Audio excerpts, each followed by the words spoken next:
Joining us now on the MARR Rock Show. Glad to have Ian from Digital Collapse back on the show. I believe it's Ian's second time or possibly even third on the show. But Ian, welcome back to the MARR Rock Show. Thanks for having me. Man, it's always a pleasure talking to you. Now, yesterday, the day I'm recording this, it would be yesterday, I put up a teaser video for Digital Collapse's new release, which is actually out today for our listeners. The tune is called Reclaiming. So tell us a little bit about the tune. Yeah, man, we've had some downtime with some member changes, so during that time we've been putting together our own little studio setup, and just, trying to write a lot of material and get ready to get back out again. And this is a track that we've had kind of floating around for a while, and we decided to see if Clint was available again, and he happened to have some slow time so he could work with us. And so he did a little production help on the track and really made it, what it is once again. So it was cool having his input. And this is kind of our way of, letting everybody know we're back at it and getting ready to play out again. Yeah, so you just touched on like a couple things I wanted to ask you about. First of all is the vocals. So who's doing the vocals on this? I know if you look at your Facebook page, you're kind of looking still for a vocalist, it says, but so who's doing the vocals on this too? Well, we kind of wanted to keep it a little quiet and just say you got to wait to come out to the show to check it out. So I hate to be that guy, but that's kind of we want to have some reason mystery there. Yeah, we want to have some reason for people to come out and hear us, right? So you're going to have to get out to a live show to see who the current vocalist is going to be up there. Now, hey, so anything to ponder in the title Reclaiming? Tell me a little bit about, what the song's about and what's the story behind it, if there is one. Yeah, I wrote this, started writing it a couple years back, and it's vague enough that you can kind of apply it to a lot of situations, but the general idea of it is it's about getting yourself back. If you're lost in some kind of personal battle or relationship or family situation, and you've kind of lost who you are. It's about pushing that aside and just really getting back to who you are. And it kind of relates to some stuff that I went through years back, and it was just a track that we felt like really tied together with our last EP release, and it continues the sound that we have, but starts to incorporate some new things that we've got coming out. So it's kind of a nice transition track to bring back. Yeah. Now, hey, you mentioned working with Clint Lowry, of course, who everyone will know from Seven Dust. So, what is working with Clint like in the studio? Give me a little glimpse behind the scenes. Like, is he a laid back guy in the studio? Is he a demanding guy? What does Clint bring to the table when you're in the studio with him? We did work with him in person for the EP. When we had him produce on this last track, we were just sending files back and forth, but as far as working with him in the studio, it was just a cool experience because he's such a down-to-earth guy, and he's really focused on the music and trying to help create the best product possible. And he's very personable, likable dude, and talented. Obviously, he's produced a lot of stuff in the past couple of years, and we really like his style and his approach. And of course it helps that, he's just a cool dude to get along with. So, it's a good connection to try to keep a good relationship. And, I think he sees enough in, the music that we're writing. Hopefully that's one reason why he continues to, be open to work with us. So we're happy to have him around, and hopefully we don't bug the hell out of him too much to keep doing it. The Seven Dust guys are so busy. I mean, like just on tonight's show, I've got one of the guys from Le Projet on the deal, which is one of Morgan Rose's other projects, and you guys, and Sidewise is going to be on the show, and all the things related to Seven Dust. Tell me a little bit about your guys' relationship with Seven Dust.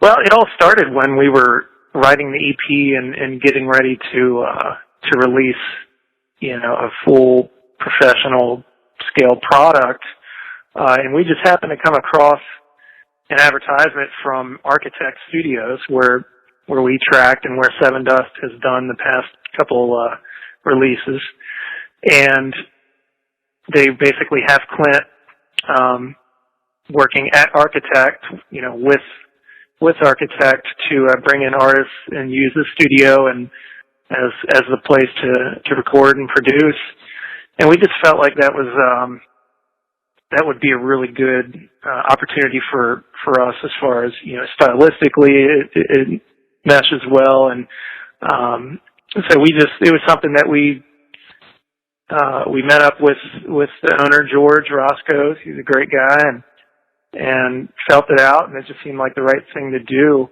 And since then, we keep in touch with those guys, and we send some stuff to Clint every once in a while just to say, hey, this is what we're up to. And obviously, he's busy. They're all busy. They've got their own stuff. So we usually just, we'll hit them up and see if they have time to work with us on something. And, it helps to have that professional seasoned ear and input.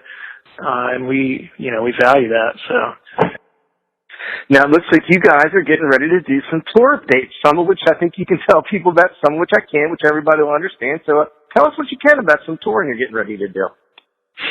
Well, we have nothing booked yet at the moment. We recently kind of figured out our member situation. So right now we're just rehearsing and really getting ready to get back out. And we're going to be looking at doing just regional area dates initially, getting everything, tightened up and running again, and hopefully down the road we can actually get together, jump on a tour, some tour dates, and go from there. So it's a slow process, taking a couple steps back with the member changes, but hopefully we'll get there. Let's talk about, you mentioned regionally, man. I had your whole little triangle up there, like from Winchester and Martinsburg, West Virginia. That whole area is an amazing rock and roll area. Last week I had Defending King and Breach the Silence on. And tell me about that area. What is it about that part of West Virginia and Virginia that is like such a hotbed for cool bands? No, it's cool of you to say that because it does seem like we have a pretty good local scene here, and I guess as much, as I've been around in different places, it does seem like it's not very common to have local bands that are really put together to the extent that they could very well be, nationally touring ready and have that kind of focus and drive and people behind them. But there are a couple bands in the area that I really think feed off of each other and learn from each other about, how to approach things, whether it's promotion or even just down to how to book shows and what kind of venues are good for you, and just all that stuff I think is just kind of passed back and forth. And I also think, a lot of venues are closing down, and it's getting harder to really bring in money in this business. So it's a thing where you realize, there just can't be competition locally. If we all want to be able to keep doing what we're doing, we really need to work together and book shows together and plan things together and really try to make the best out of the local scene and help keep it interesting for the fans and new people that come across the bands. But I just think the mentality is very professional, and for up and coming bands, it's really nice to have an established band like that to look up to and feed off of. So it's kind of a cycle that we've just built over the years. And, some bands will come and go, but still, everybody kind of knows each other, and you just feed off of it, man. It's a good thing. Yeah, I've definitely witnessed that there, man. And in fairness to all of you, too, there's a lot of talent out there. It must be the mountain air. I don't know what it is, but a lot of good bands definitely working their way out there. Hey, tell me about the tune I like. Let's go back to the first EP there, and tell me about the tune Letting Go. It's one of my favorites. Yeah, man, I really like that one. I like playing it live. It's kind of more of like a, I don't know, ballady, epic kind of thing, but that was a track that I wrote a lot of and brought it to our drummer at the time, and he and I really developed it into the final version of what it is now. But that one's about similar to Reclaiming in that it's about having a bad experience with somebody. It could be a relationship, it could be family issue, but it's kind of about learning to let go and realize that some people, you can't force people to change. People just need to get to the point where they're ready to make a change for themselves, and sometimes you just have to make some distance between you and them and let them figure their own stuff out. It's a hard lesson, but that's kind of where that song came from for me. And then instrumentally, Tom, the former drummer, really helped, we piece it all together and make it what it was. So that was a cool tune to track. It's got a lot of layers that we had in the studio. Clint had a little hand in that as well and played a little bit of lead on that track.